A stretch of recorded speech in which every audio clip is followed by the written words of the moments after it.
The alien warship floated in the darkness of space, its massive hull covered in purple armor plates that gleamed under the light of a distant star. Inside the bridge, Commander Velthar stood tall, his four eyes scanning the displays around him. He was a Zarketh warrior, member of an empire that had ruled this part of space for over 300 years. Today was supposed to be just another boring patrol mission along the outer edges of their territory. The sensor officer suddenly made a clicking sound with his mouthparts. This was how the Zarketh showed surprise or concern.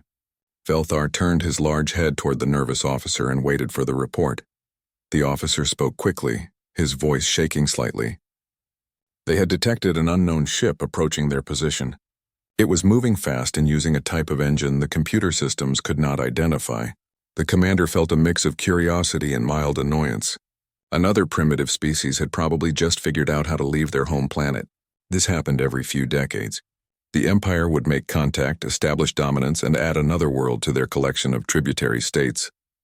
Velthar ordered his crew to show the unknown vessel on the main viewing screen. The image appeared, and for a moment everyone on the bridge just stared at it.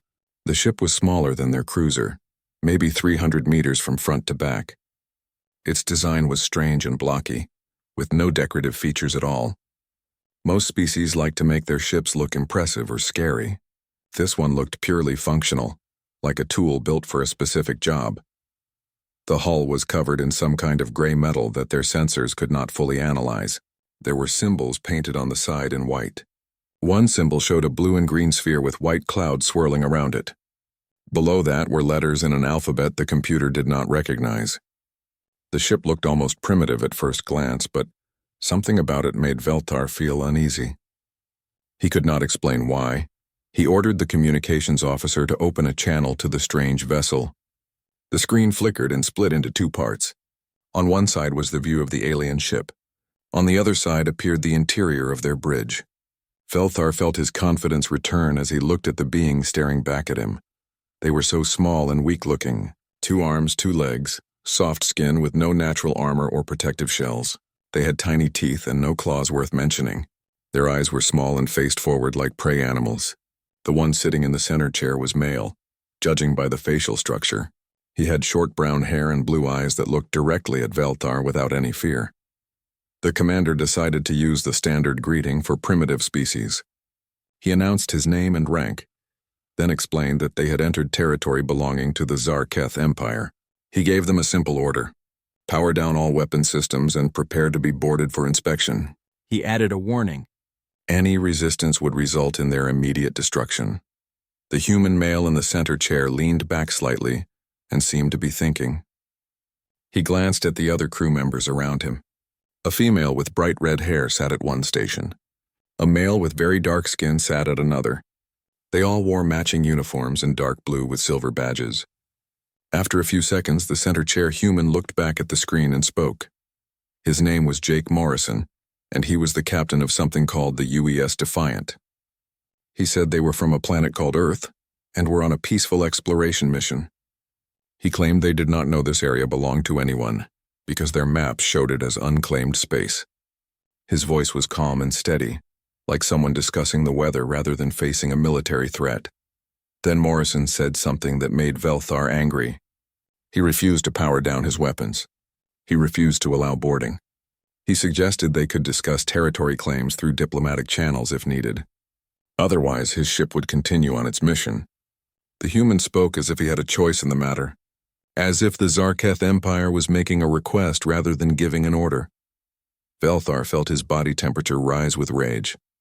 In 300 years of expansion, no species had ever simply said no to a boarding order. There were procedures for these situations. Species either submitted immediately, tried to run away, or occasionally fought back in futile desperation. But this calm refusal, this treating an imperial command like an inconvenient suggestion, it was unthinkable. The commander raised his voice and reminded Morrison that 12 Zarketh warships were within range. Their primitive vessel would be destroyed before they could even think about fighting back.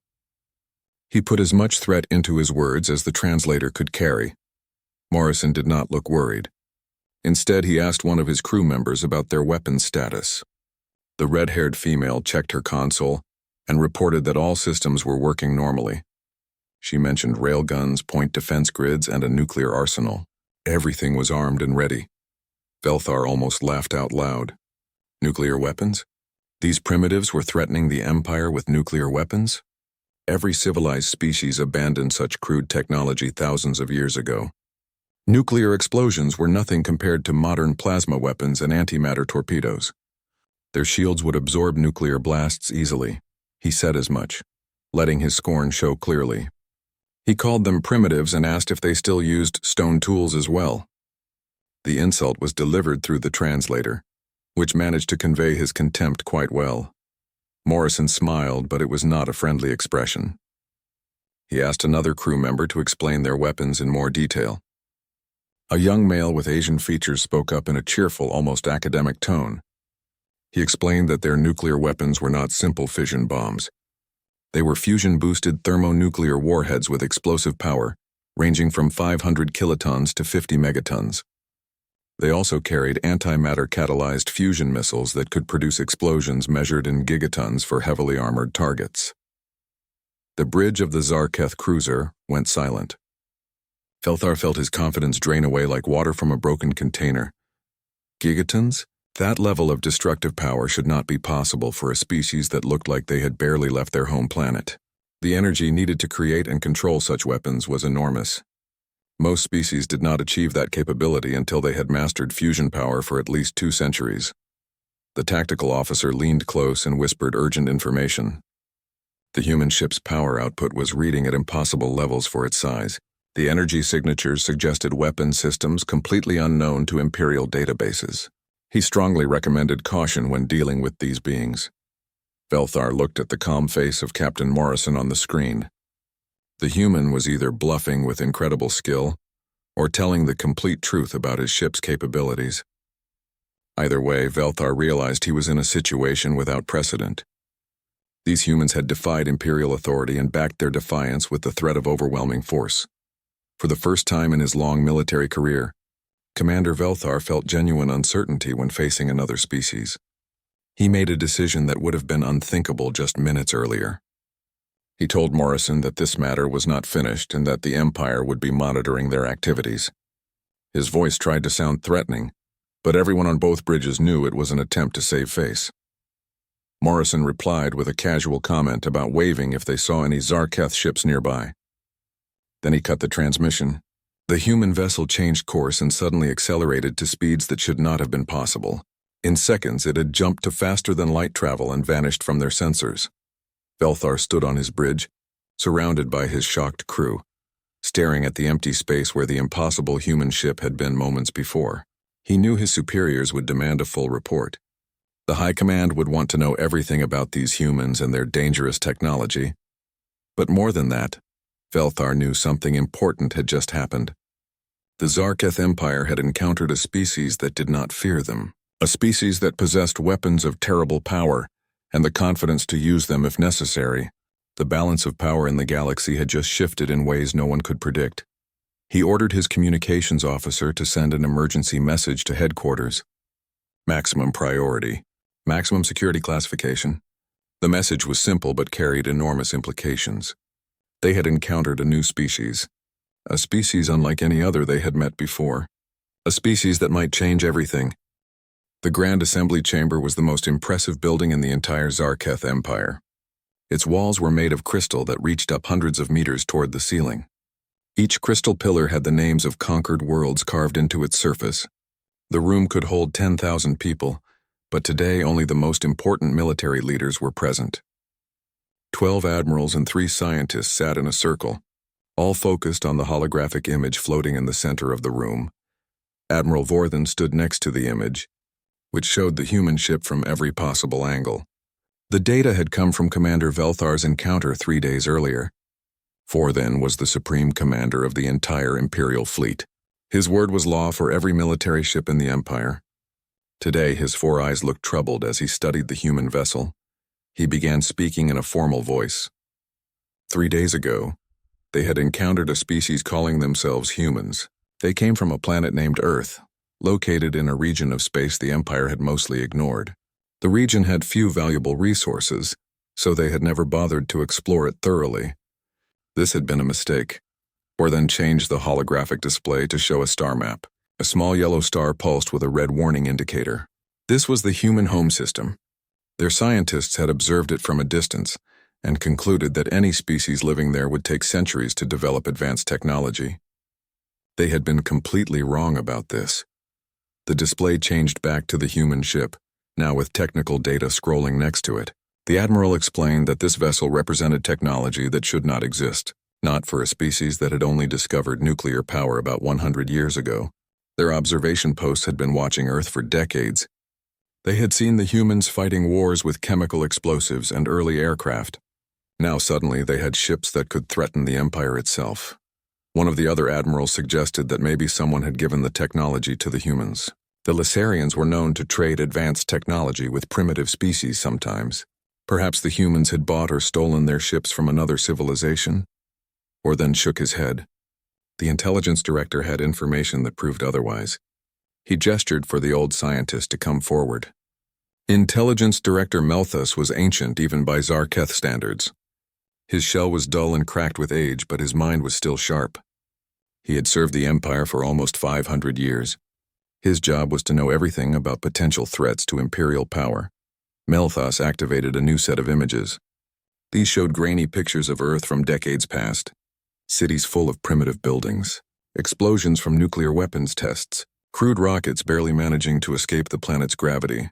He explained that they had been monitoring Earth's radio transmissions for about 60 years. When they first detected these signals, the humans were in the middle of something they called the Cold War. Two large groups of humans had been pointing nuclear weapons at each other, threatening mutual destruction. The scientist explained that most species at this stage of development either destroyed themselves or stopped advancing. The humans did neither. Instead, they turned their talent for warfare into a tool for progress.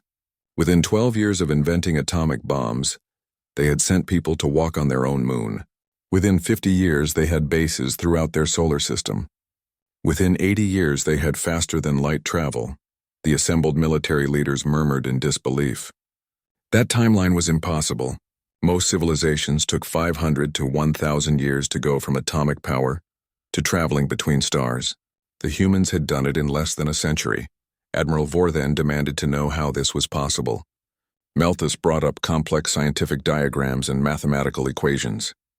The humans used something they called the Alcubierre White Drive. Instead of pushing through space normally, the drive created a bubble of compressed spacetime around the ship. The bubble moved and carried the ship with it. This method was actually more efficient than the hyperspace tunnels the Empire used, though the human version was still somewhat crude and unrefined. Another military leader asked about the weapons. Were the yield estimates from Commander Velthar's report actually accurate? Could the humans really produce explosions measured in gigatons? Melthus confirmed that they believed the reports were accurate. He explained that humans were unique in a disturbing way. Most species developed energy weapons first, starting small and gradually increasing power over centuries. Humans went the opposite direction. They started by building the most destructive weapons they could imagine. Then they worked on making those weapons more efficient and controllable. The holographic display changed to show historical footage from Earth. Ruined cities with buildings reduced to rubble.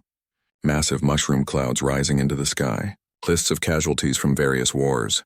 Melthus explained that humans had fought 2 global wars within 30 years that killed over 75 million of their own kind. They had actually used atomic weapons against cities full of civilians. They had developed chemical and biological weapons that violated every standard of civilized warfare. Someone in the back of the chamber called them monsters. Melthus disagreed. They were not monsters, he said. They were adaptable. After their most terrible wars, the humans had created global organizations to prevent future conflicts. They had developed international laws and agreements. They had reached a point where large wars between major powers became rare. But they had never forgotten how to fight. They had just learned to direct their capacity for violence outward toward space instead of toward each other. Admiral Vorthan asked the most important question. How many ships did the humans have? Melthus admitted he did not know for certain. However, their monitoring stations had detected at least 15 different faster-than-light signatures coming from Earth's system in the past 2 years. If each signature represented a different ship, And if all those ships were as capable as the Defiant, then humanity had a small but very dangerous fleet. One of the generals laughed and pointed out that 15 ships meant nothing against the Empire's 12,000 warships. Even if the human weapons were as powerful as claimed, the numbers were overwhelmingly in the Empire's favor. Surely 15 ships could not threaten an empire that controlled hundreds of star systems. Melthos asked if they were really so sure about that. He activated a tactical simulation. The display showed a standard Imperial battle formation with 40 ships arranged in a defensive sphere. Their shields overlapped and their weapons provided supporting fire to each other. This formation had conquered entire civilizations in the past. The simulation began to run. 40 blue symbols representing Imperial ships took their positions in space. Then a single red symbol appeared at the edge of the display, representing one human warship with the same capabilities as the Defiant. The officers watched as the red symbol did not move closer for a traditional battle. Instead, it launched dozens of smaller symbols. These were missiles moving at tremendous speeds. The first wave hit the Imperial formation. 3 blue symbols vanished instantly from the display. Melthos narrated the simulation in a calm voice. Human missiles had a range of nearly 2 million kilometers. That was more than 5 times the effective range of Imperial plasma cannons. The humans could fire 30 missiles at once, each one carrying either a nuclear or antimatter warhead. Each explosion was powerful enough to overwhelm Imperial shields. The simulation continued. The Imperial ships tried to return fire, but their energy weapons lost power and dissipated before reaching the human vessel. The human ship did not even need to use its main guns. It just kept launching missiles from a safe distance. One by one, the blue symbols disappeared from the display as ships were destroyed by explosions.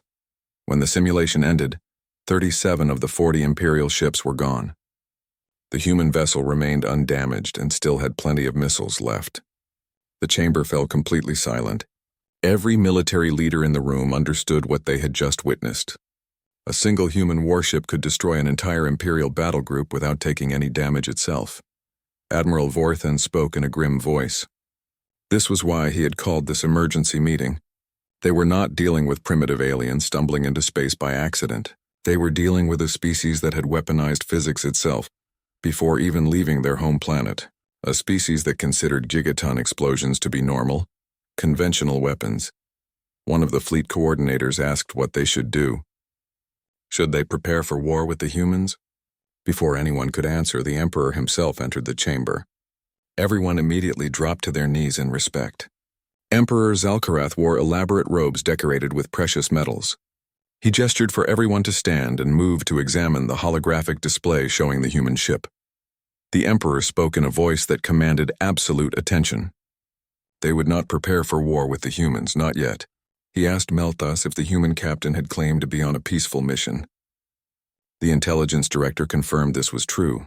The Emperor decided they would treat the humans as if they were peaceful explorers. They would send a diplomatic envoy to Earth to open official relations. The Empire would learn everything possible about.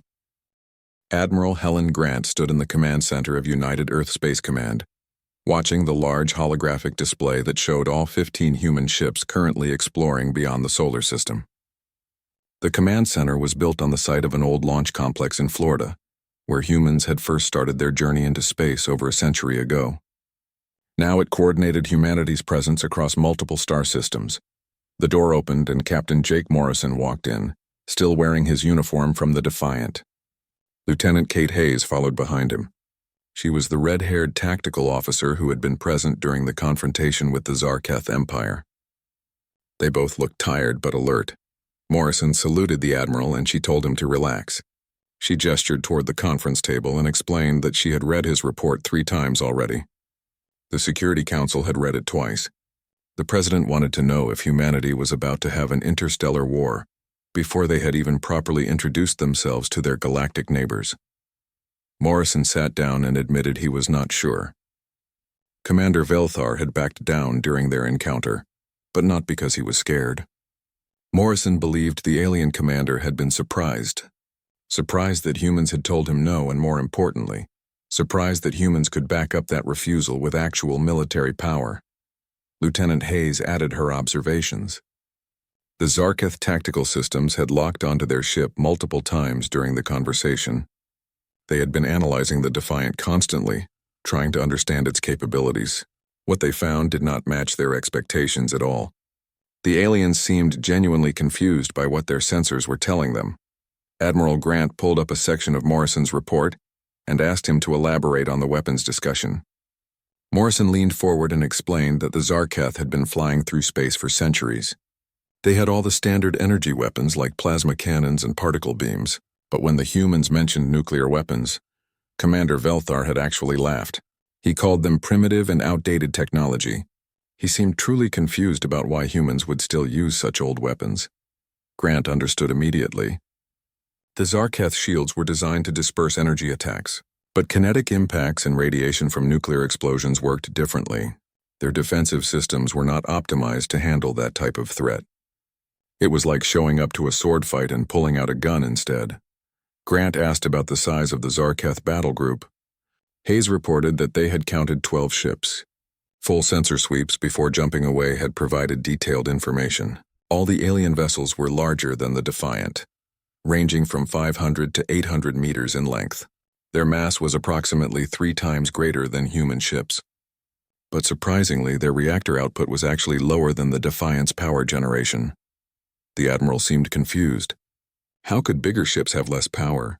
A new voice answered as Dr. Richard Cole entered the conference room. He was the head of the Space Command Science Division and carried a tablet computer.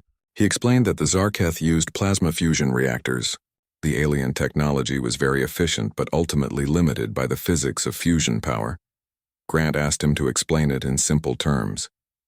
Cole smiled and activated his tablet, projecting a technical diagram into the air.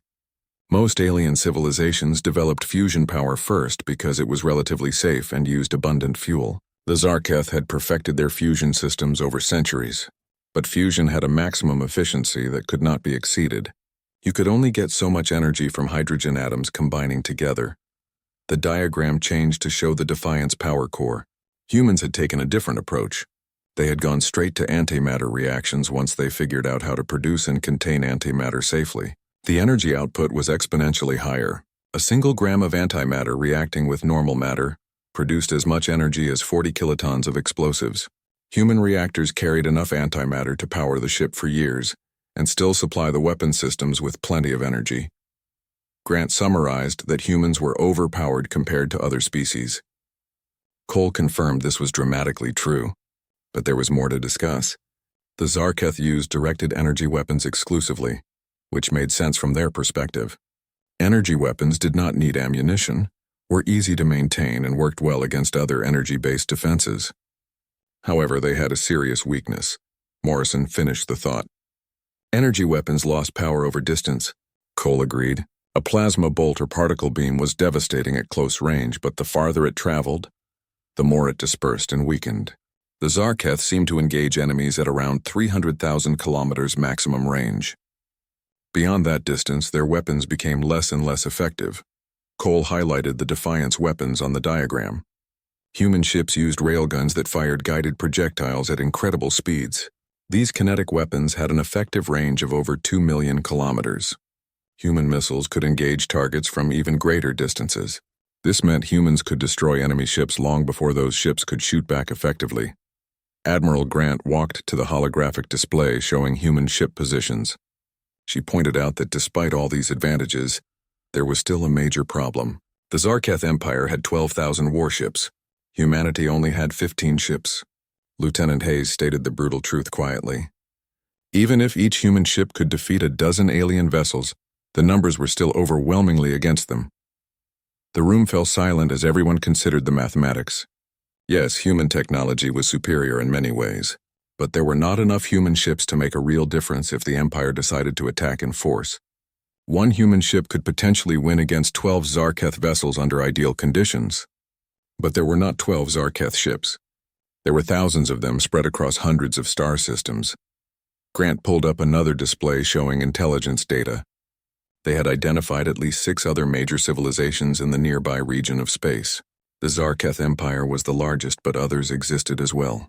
Some appeared to be independent systems, while others were smaller governments controlling multiple star systems. What they all had in common was age and established presence.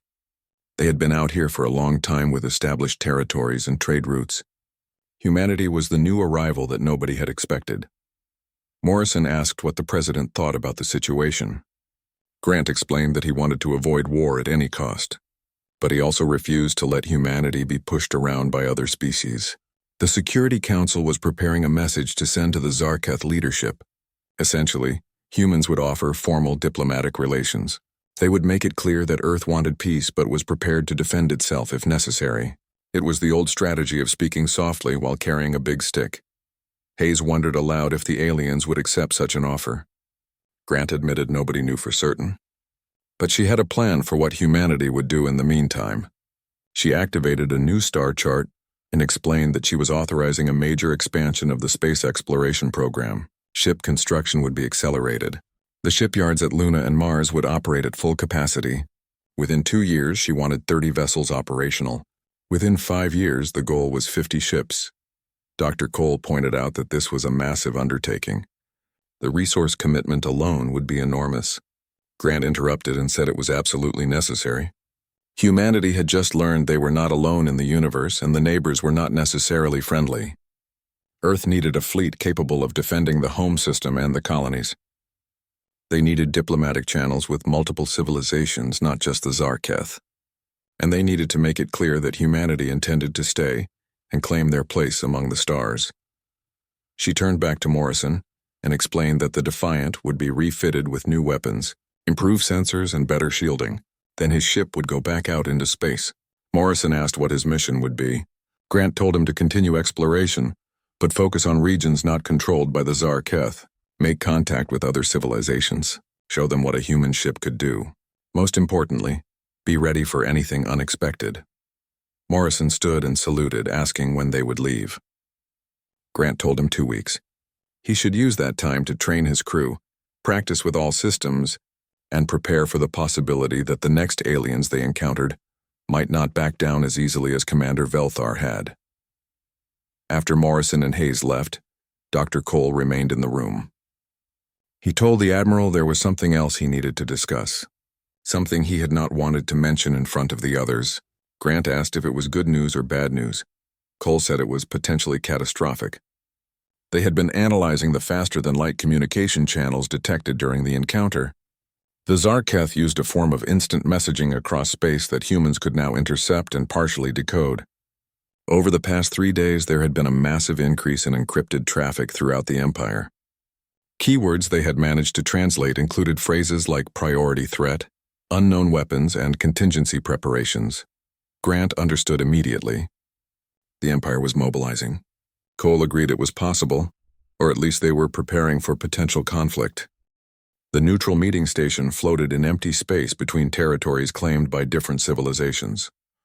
It was a large rotating cylinder built by the Merchants Guild to allow trade and diplomacy between species that might not trust each other.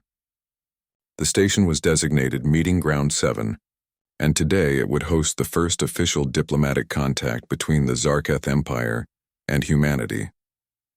Ambassador Lisa Torres stood in the human preparation room, checking her formal diplomatic uniform one last time. Behind her waited Captain Morrison in his dress uniform. He was there as military advisor, and as the one human who had already dealt with the Zarketh directly. Also present were Dr. Cole, 3 language specialists, 2 security officers wearing normal clothes, and Commander Greg Palmer. Palmer was an intelligence analyst who had spent weeks studying everything humans knew about Zarketh culture.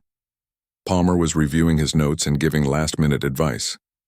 He explained that the Zarketh had a very rigid culture based on hierarchy and status. The size of an individual indicated their rank and importance. Larger meant more powerful. When they met the alien delegation, they should expect the most important Zarketh to be the biggest one. Direct eye contact was acceptable, but staring too long could be interpreted as a challenge or threat. Torres asked jokingly if she should stare them down to show dominance. Palmer replied seriously that she should please not do that. He continued explaining that the Zarketh considered negotiation to be like ritualized combat. They would start with extreme demands and expect humans to counter with their own demands. Finding middle ground was the goal, but getting there required what they called proper resistance. If humans agreed too quickly to anything, the aliens would think humans were weak or hiding something suspicious. Torres nodded. She had read all 800 pages of briefing materials. The Zarketh were an old civilization, proud of what they had accomplished and used to being the dominant power in any interaction. This meeting would require careful handling. Dr. Cole added one more important point. The Zarketh concept of warfare was different from the human perspective. They saw war as an extension of politics, a tool to use when diplomacy failed. They were not naturally aggressive, but they were not afraid of conflict either. The key was making them believe that war with humanity would cost too much even if they eventually won. Torres muttered that there was no pressure on her at all. A signal chimed indicating the meeting room was ready. Torres took a deep breath to calm herself and led the human delegation through the door. The conference chamber was impressive. It was a perfect sphere with artificial gravity, oriented toward the center where a circular table waited. Holographic displays floated at various points, ready to show documents or images. On the far side of the table, the Zarketh delegation waited for them. Intelligence Director Meltas was there, his old shell and sharp eyes immediately recognizable from the briefing photos humans had studied. Next to him stood a larger Zarketh wearing elaborate military decorations. This was Admiral Vorthen. At the center was the largest Zarketh of all, with a shell covered in intricate patterns that seemed to shimmer in the light. This was Ambassador Krelvoth, representing the Emperor himself. Krelvoth spoke first, his translator converting his words into perfect English. He introduced himself as the voice of Emperor Zalkorath and representative of the Zarketh Empire. He introduced the Admiral and Intelligence Director as, well, Torres thanked them for agreeing to meet and introduced herself as representative of United Earth Space Command and all the people of Earth. She introduced Morrison, Cole, and Palmer. Everyone took their seats at the circular table, Zarketh on one side and humans on the other. For a moment there was silence as both groups studied each other carefully. Krelvoth began with what he called clarity. The Zarketh Empire had existed for over 3,000 years. In that time, they had encountered 147 different species capable of space travel. Most had become allies and tributaries willingly. Some required convincing through military force. None had ever refused imperial authority as casually as Captain Morrison had done with Commander Velthar. Torres replied that humans meant no disrespect. But Morrison had been correct about the situation. The region where the encounter happened was not marked as claimed territory on any star charts available to humans. They were conducting legitimate exploration of unclaimed space. Admiral Vorthen spoke sharply. Human ignorance of imperial claims did not make those claims invalid. The Empire had patrolled that region for 2 centuries. Torres countered calmly. Patrols were one thing, but according to the Galactic Accords established by the Merchants Guild, simple patrol routes did not constitute valid territorial claims. Actual settlements, registered communication beacons, or formal documentation submitted to the Guild registry were required. Humans had checked the records. The Empire had none of those things in that particular sector of space. There was a pause. Melthas's eyes widened slightly in the first sign of surprise Torres had seen from any Zarketh. Krelvoth's mouth parts twitched. The ambassador asked if humans had actually studied the Galactic Accords. Torres confirmed that of course they had. The Merchants Guild had been very helpful in providing relevant legal frameworks. Humanity might be new to interstellar politics, but they were not ignorant of the established rules. Commander Palmer smiled inwardly. Humans had scored a point. The Zarketh had assumed they were dealing with naive newcomers who did not understand galactic law. But Earth had been monitoring alien communications for decades, and the diplomatic team had spent weeks preparing thoroughly. Krelvoth adjusted his approach. He suggested they set aside the territorial dispute temporarily and discuss the larger issue. Human presence in this region of space, human ships and weapons. The Empire was concerned about potential threats to regional stability. Torres stated clearly that humans were explorers, not conquerors. Earth wanted peaceful coexistence with all civilizations. Humans were interested in trade, cultural exchange, and mutual defense agreements where appropriate. They had no interest in conquest or domination. Admiral Vorthen made a blunt statement. Human ships carried weapons capable of destroying entire planets. The room went very quiet. Torres glanced at Morrison, who shrugged slightly. Apparently the Zarketh had done their own intelligence work and figured out the full extent of human weapons capabilities. Torres answered with a simple yes. They did carry such weapons. Krelvoth seemed surprised that she admitted this so openly. Torres continued before they could respond. Why would humans deny it? Earth came from a world with a complicated and violent history. Humanity spent thousands of years fighting among themselves before achieving global unity. They learned many lessons from that painful history. One of the most important lessons was this: hope for peace but prepare for war. Human ships were heavily armed, because humans refused to be vulnerable in a dangerous universe. But being armed did not make them aggressive. Melthus spoke quietly, mentioning the Drethani Collective. They had made similar claims about being peaceful before attempting to conquer the Lysarian systems. The Empire had been forced to intervene. The war lasted 3 years and cost millions of lives on both sides. Dr. Cole asked an important question. How did that war actually start? What was the specific trigger? Melthus tilted his head in curiosity. The Drethani had moved military ships into Lysarian space without permission. When challenged, they refused to withdraw and threatened force. Cole pointed out that the Drethani had violated another civilization's territory. That was not exploration. That was aggression. Had United Earth Space Command done anything similar? Morrison added that when Commander Velthar ordered them to leave, they had left. They changed course and jumped to a completely different region. They did not fight, did not refuse, did not challenge Zarketh authority in space the Empire actually controlled. Admiral Vorthen pressed the issue. If humans were truly peaceful, why not comply with the boarding order? Why not allow inspection? Torres leaned forward and asked a direct question in return. Would the Admiral allow a foreign military force to board one of his vessels, access computer systems, examine weapons, and potentially take crew members into custody? Because that was what a boarding inspection meant. Humans were happy to share information through diplomatic channels, as they were doing right now. But allowing armed foreign soldiers onto a human ship, that was not something any sovereign nation or civilization should accept without resistance. The logic was sound, and the Zarketh clearly recognized it. Torres could see them processing her argument and reassessing their positions. She continued with another question. What would happen if a new civilization arrived at imperial borders, and the first thing the Empire did was demand submission to inspection and authority? How would that look from the newcomer's perspective? Like a welcoming gesture or like bullying behavior? Krelvoth said that the Empire provided order, but his tone was less certain now. Torres responded that the Empire certainly provided order to those within its borders. But humans were not within those borders. Humans were independent. They wanted to stay that way while also maintaining friendly relations. Was that possible? Could the Zarketh? 6 months had passed since the diplomatic meeting at the neutral station. The galaxy was slowly adjusting to a new reality. The Zarketh Empire had formally recognized something called the United Earth Sphere. This was a region of space centered on humanity's home system, and extending outward to the boundaries of current human exploration. It was not a large territory compared to the vast empires of other species, but it belonged to humanity and was recognized as such. Commander Velthar stood on the bridge of his cruiser, watching something he never imagined he would see.